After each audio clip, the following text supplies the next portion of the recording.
Chapter 6. A Radiant Heart, a Radiant Face. I live in a temple, surrounded by the serene presence of monks, nuns, and devoted Buddhists. My days are filled with simplicity, mindfulness, and reflection. Yet even here, amidst the tranquility, echoes of the outside world reach me. One day, during a casual conversation, someone brought up a peculiar modern trend, breaking the face to rebuild it. At first, I thought I had misheard. Breaking the face. The phrase alone sent a jolt through me. It sounded violent, almost sacrilegious. When I understood it referred to cosmetic surgery, I felt a deep sadness. To think that someone could look in the mirror, see the features their parents lovingly bestowed upon them, and decide they weren't good enough. What a profound disconnection from gratitude and self-acceptance this reflects.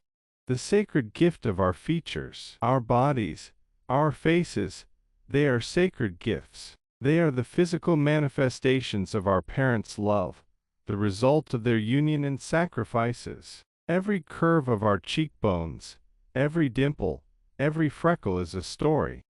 It's the story of two lives coming together to create ours. It's the story of generations past, imprinted in our DNA, passed down through time.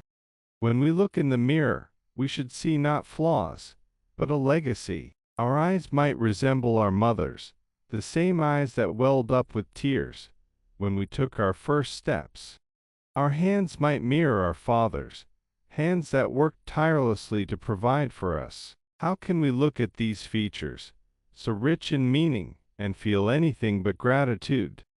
To break the face and rebuild it feels, to me, like an act of betrayal, not just to ourselves, but to those who gave us life. It's as if we are saying, what you gave me isn't good enough. I want something else. A mother's true beauty. I am fortunate to have grown up with a mother who was the epitome of resilience and grace. She wasn't the kind of beauty you'd see in magazines, nor did she ever aspire to be. My mother was beautiful in a way that transcended physical appearance. She was simple, modest, and completely at ease with who she was. Her hands were rough from years of hard work, but they were the hands that cradled me when I was sick, cooked meals for me when I was hungry, and wiped my tears when I was sad. Her face bore lines of worry and sacrifice, yet it was the most comforting sight I knew. What made my mother beautiful wasn't her outward features, but the light within her, the love, the kindness, the selflessness that radiated from her being. She taught me a lesson I carry to this day. True beauty isn't something you see, it's something you feel.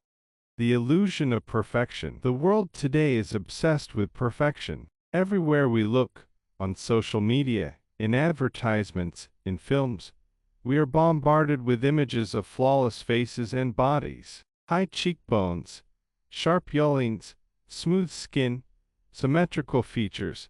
This is the ideal we are told to strive for. But let me ask you this. Who decided this was beautiful? Who gave these traits the power to define our worth? And why do we so willingly surrender to these arbitrary standards?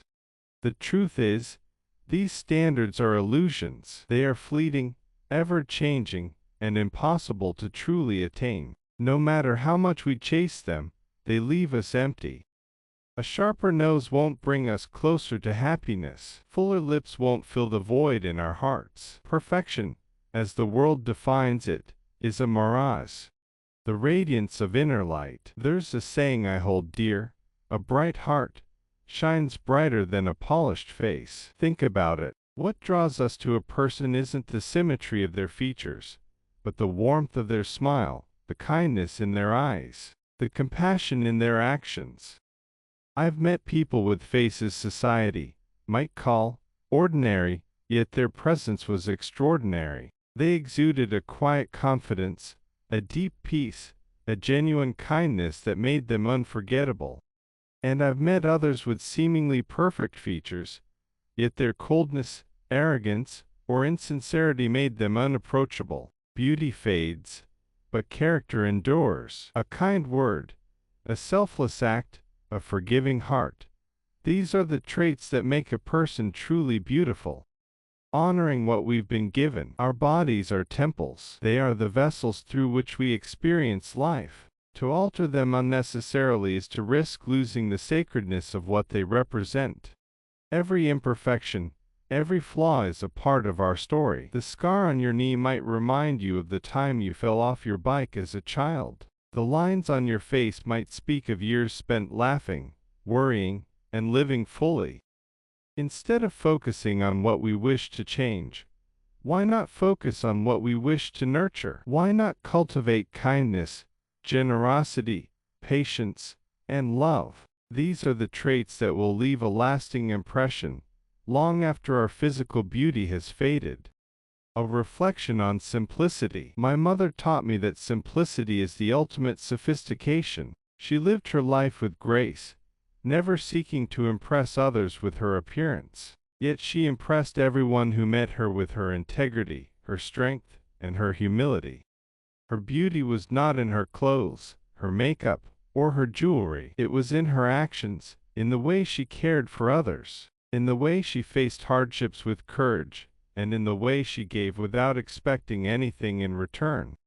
This kind of beauty cannot be bought, manufactured, or surgically enhanced. It is earned through a life well lived, through choices made with love and integrity. Conclusion: the beauty that truly matters. The world will always try to tell us we aren't enough. It will show us images of perfection and whisper that we should strive for them. But let us not forget, the most beautiful things in life are not perfect. The most beautiful sunsets are the ones with streaks of clouds. The most beautiful songs are the ones that move our hearts, not the ones sung perfectly. Your face, your body, your imperfections, they are enough. They are more than enough. They are a testament to your journey, your heritage, and your individuality.